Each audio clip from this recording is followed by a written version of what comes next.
Gue kira ini film bakal bikin ngantuk, ternyata makin ke belakang makin itu ya. Makin penasaran gitu. Itu bisa dipelajarin ya pakai kode-kode. Iya, di sini tuh dibuka banget coy gitu rahasianya Romy Rafael yang dikasih mentalis tahu. ini ya, yang apa yang Pokoknya kalian nanti kalau mau tahu nonton aja film ini. Iya. Pokoknya dibongkar dengan detail. Semuanya detail banget gitu. Jadi kayak kita dapat ilmu baru juga nggak sih? Samping kamu ini juga ada adikmu yang dunia udah lain lah ya. meninggal ingin berbicara kepada kamu gitu ya. Ya, dan sebenarnya ini lebih kepada ilmu tipu-tipu tingkat tinggi ya gitu. Jadi kayaknya orang Indonesia memang harus banget ya nonton film ini ya, karena orang Indonesia masih demen tuh nonton film-film paranormal di TV gitu yang ternyata itu adalah settingan ya. Jadi biar tercerahkan ya.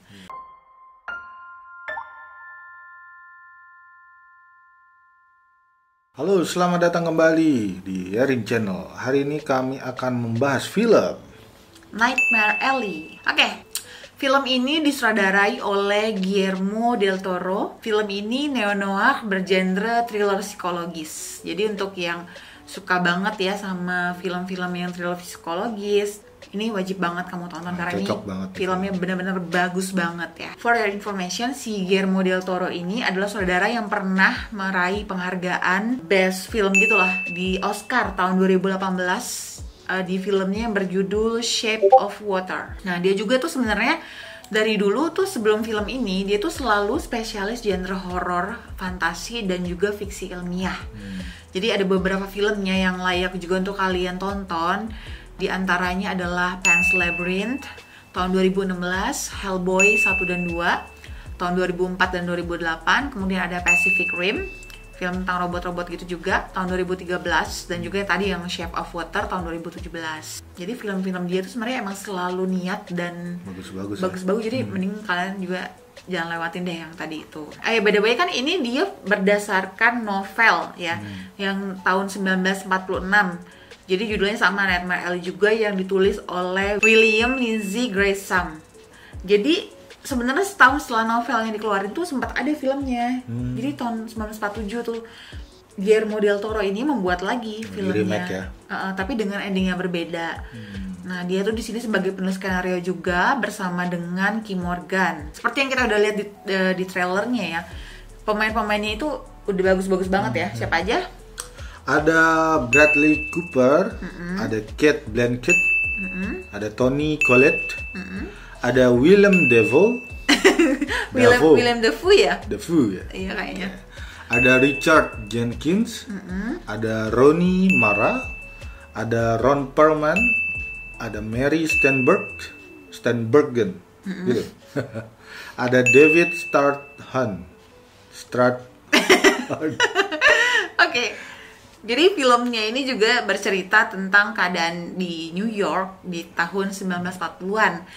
FYI itu ya, kalian tau lah ya, itu kan berarti kayak zaman-zamannya Perang Dunia 1 menuju Perang Dunia 2 ya. Karakter utama di film ini diperanin oleh si Bradley Cooper yang bernama Stan Carlyle. Dia ini bekerja di sebuah sirkus gitu. Pemilik sirkusnya ini adalah Clem yang diperankan oleh William Dafoe. Itu yang main si Goblin ya? Iya, yang main si Goblin. Goblin lagi. Iya benar kan? Iya, Green Goblin. Di sini dia tuh sempat kenal gitu dan diajarin trik-trik sulap gitu sama, bukan trik sulap sih, trik mentalis gitu. Dia ketemu sama pasangan mentalis gitu. Ada Zina yang diperankan oleh Toni Collette, kemudian Pete yang diperankan oleh David Strathairn. Nah, dari sirkus ini juga dia tuh cinlok lah sama Molly. Ya, Molly ini diperankan oleh Rooney Mara, yang kemudian akan menjadi partner dia, karena kan dia nanti juga akan menjadi mentalis ya. Kemudian mereka makin terkenal gitu. Ketemulah dia dengan Dr. Lilith yang diperankan oleh my favorite actress Cate Blanchett. Nah, dia ini adalah psikiater yang juga licik ya. Jadi siapa tuh namanya, si Stan ini kan emang licik juga. Ketemulah dengan si orang licik juga yang menurut dia tuh bisa membantu dia semakin mengumpulkan pundi-pundi uang lah ya. Mulailah mereka tuh bersekongkol di New York gitu. Mereka menipu orang-orang elit New York gitu. Seperti film-film si Del Toro yang lain, ini filmnya itu cakep dan desainnya itu sangat rapi banget. setsnya dan penampilannya itu benar-benar detail. Terus pengambilan gambarnya itu bagus banget. Kita bisa lihat dengan jelas bahwa mereka beneran di tempat sirkus. Bisa kita rasain juga ya penampilan tempat sirkus dari mata penonton. Jadi kayak penontonnya melihat penampilan sirkus maupun dari mata orang yang di belakang sirkus. Jadi kita tuh kayak ngelihat banyak loh trik-trik sirkus yang sebenarnya orang awam tuh nggak tahu. Aku suka banget waktu scene mereka tuh ngejar yang si orang aneh itu kan. Jadi waktu mereka ngejar si orang aneh itu kabur, kan mereka tuh masuk ke rumah hantu gitu. Bukan rumah hantu sih, mereka kayak di situ sih tempatnya kayak menghakimi buat dosa ya gitu. Tapi kayak semacam rumah hantu gitulah gitu. Itu settingnya benar-benar bagus ya, kayak ditunjukin gitu gimana keadaan rumah hantunya di sirkus itu. Terus pokoknya keren deh, itu kayak benar-benar memamerkan setting yang bagus banget. Nggak ngasal ya, jadi nggak cuma sembarangan sirkus biasa, tapi benar-benar sirkus yang pada zamannya. Ya nggak sih, teknologinya ya emang cuma segitu. Nah, kostum mereka juga udah benar-benar detail ya. Jadi waktu mereka masih kelas rendahan sesuai gitu. Nah, terus pas mereka udah mulai di tengah-tengah film kan mereka udah mulai naik derajat. Udah mulai lah tuh yang mewah-mewah kostumnya. Bagus deh pokoknya, keren. Bener-bener nggak ngasal banget. Emang tuh kalau si Del Toro tuh bener-bener niat tuh untuk ngebangun settingnya lah ya. Aktingnya si Bradley Cooper di sini gue juga suka banget ya, karena setelah di Star is Born ya. Iya, itu salah satu favorite aku juga dia di situ. Ya aku juga suka banget chemistry-nya dia sama si Cate Blanchett ini. Di sini kan mereka berdua tuh kan adalah dua orang yang ambisius kan ya. Dan mereka tuh kerjasama buat nipu-nipu orang kaya gitu. Jadi kalau si Cate Blanchett ini udah jangan ditanya lagi ya. Dia tuh emang sering banget ya penampilan dia itu tuh mencuri perhatian. Walaupun sebenarnya dia bukan tokoh utama. Tapi di sini pun dia bisa membuat kehadirannya yang bukan tokoh utama pun menjadi sesuatu kan, benar-benar bisa loh mencuri perhatian gitu. Itu dia menunjukkan ya, actingnya sebagai cewek wanita femme fatal gitulah, yang misterius gitu, misterius dan ambisius juga gitu kan.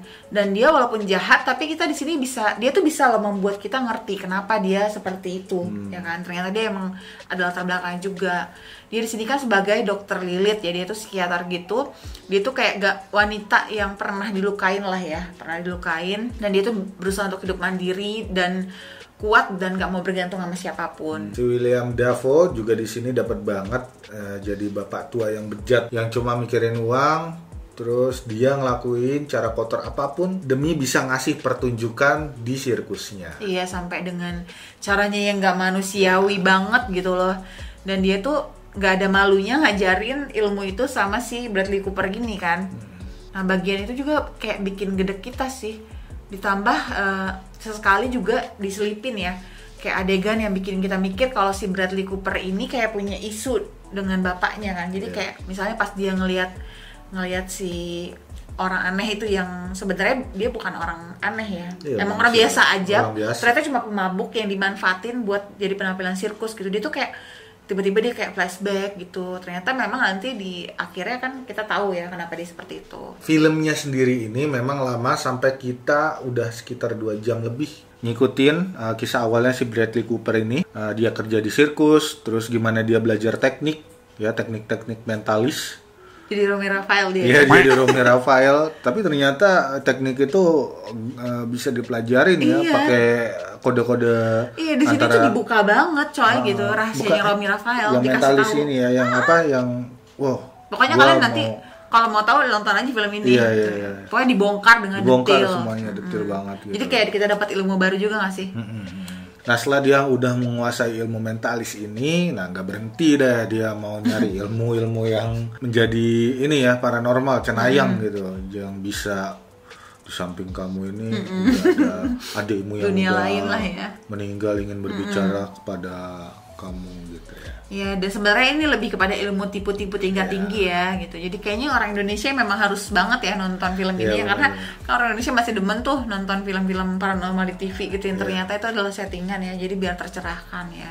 Jadi ini enaknya kita belajar hal baru juga dari film. Kemudian juga yang aku suka juga kan di sini kan latarnya kan emang kayak habis Perang Dunia 1 dan Perang Dunia 2 ya. Jadi ditampilin melalui dialog, melalui kayak ini seragam, ada kan itu yang militer yang di kamar mandi di WC kan, dia pakai seragam tentara jadul. Enggak, kalau aku maksudnya dari yang dialognya loh, kayak misalnya yang anaknya kan yang ada orang kaya yang mau konsultasi sama dia, ternyata anaknya karena dia mati di perang kayak gitu-gitu loh. Walaupun sebenarnya kita nggak lihat dia lagi perang, tapi disampaikan melalui itu. Kemudian ada tuh yang lagi lewat bilang, ada orang Jerman yang kayak Charlie Chaplin mau menguasai dunia, mau mulai perang. Itu kan berarti kan si Hitler gitu kan. Nah, setelah dia mulai ketemu sama Dr. Lilith dan selingkuh sama partner in crime-nya, mulailah film ini makin bikin kita penasaran ya. Iya, makin bikin penasaran kelanjutannya. Ininya yang biasanya kita, gue kira ini film bakal bikin ngantuk, ternyata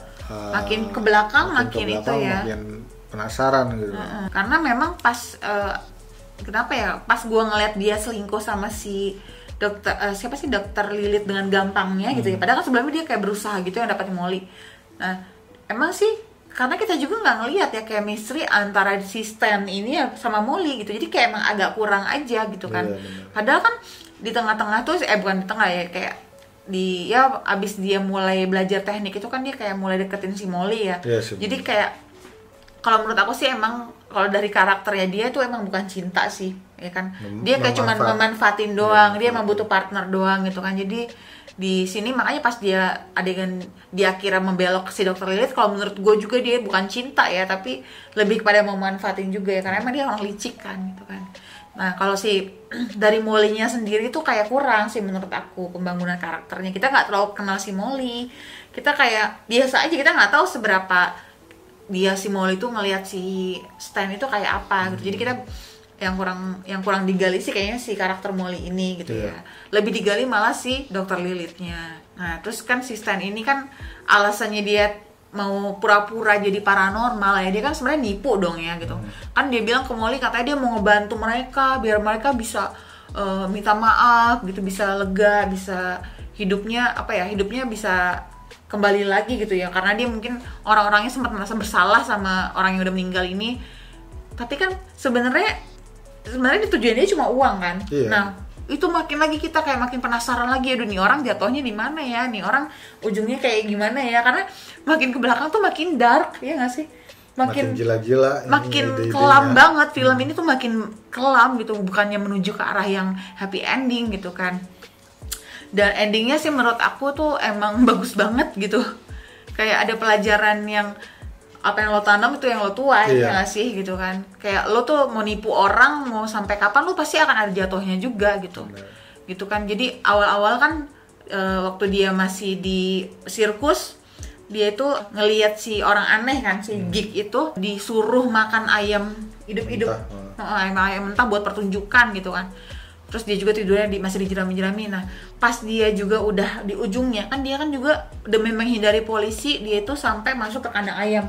Terus kan dia kebangun ya di tempat gembel gitu ya. Jadi kan kayak muter lagi nggak sih, lo dari awal begini lo sempat naik kelas, terus akhirnya lo turun lagi gitu kan. Dan yang paling kesiannya banget sebenarnya kan si Stan ini kan nggak mau minum alkohol kan, karena ternyata dia tuh membenci bapaknya yang pemabuk, yang sampai bikin nyokapnya tuh ninggalin dia, yang ada dendam lah sama bapaknya. Bahkan dia ternyata ketahuan, ini spoiler banget, kalau dia yang ngebunuh bapaknya sendiri gitu kan. Nah kemudian dia sempet tuh nggak pernah mau minum alkohol, ditambah lagi dia nggak sengaja ngebunuh si Pete ya, nggak sengaja dengan alkohol juga. Tapi pas dia udah kenal sama Dr. Lilith, dia udah sempet di kayak apa ya, bukan dihipnotis sih ya, namanya apa sih, terapi gitu, akhirnya dia mau minum alkohol juga kan. Berarti kan dia sama aja mengkhianati dirinya yang dulu kan. Dia jadi seperti orang-orang yang dia benci gitu. Dia akhirnya minum alkohol juga, dan akhirnya karena dia juga minum alkohol, dia sampai jual ini kan, jam tangan yang dari bapaknya, yang dia tuh biasa selalu pakai. Bahkan waktu dia udah terkenal aja dia pasti pakai jam itu kan. Demi alkohol dia sampai ngejual tuh, kayak ironis banget gitu. Aduh wow gitu kayak. Terus yang paling ironisnya lagi di ujungnya, yang dia tuh kan nyari kerja, aduh kasihan banget. Ini gue bener-bener oh my god, ini dark banget. Dia akhirnya menjadi si orang aneh, dan dia mau aja kan demi pekerjaan, demi dia katanya dapat minuman juga segala macam, tempat tinggal gitu. Padahal kan dia udah tahu, dia udah dikasih sama si William Dafoe kan, kalau orang aneh itu sebenarnya awal-awalnya cuma dijanjiin gini-gini, padahal nanti akan diginiin. Dia udah tahu gitu, tapi dia tetap mau ngelakuinnya karena memang ya dia butuh untuk hidup gitu. Itu emang, tapi saya emang bagus banget sih ujungnya kayak gitu. Baiklah, film ini Nightmare Alley sangat kami rekomendasikan untuk kalian tonton karena keseruan yang sangat mantap. Untuk nilai film ini saya kasih 7,5. Kalau aku 8 ya, karena emang dari settingnya juga bagus banget, segi cerita juga bagus, kemudian actingnya juga nggak ada yang tercela, castingnya juga mantap. Jadi pokoknya ini paket komplit lah. Terima kasih. Seperti biasa, jangan lupa yang baru mampir untuk klik like dan juga subscribe untuk channel kami, dan follow sosial media kami di @iniarin untuk Instagram dan facebook.com/iniarin untuk fanspage kami. Dan sampai jumpa di konten kami berikutnya. Dadah.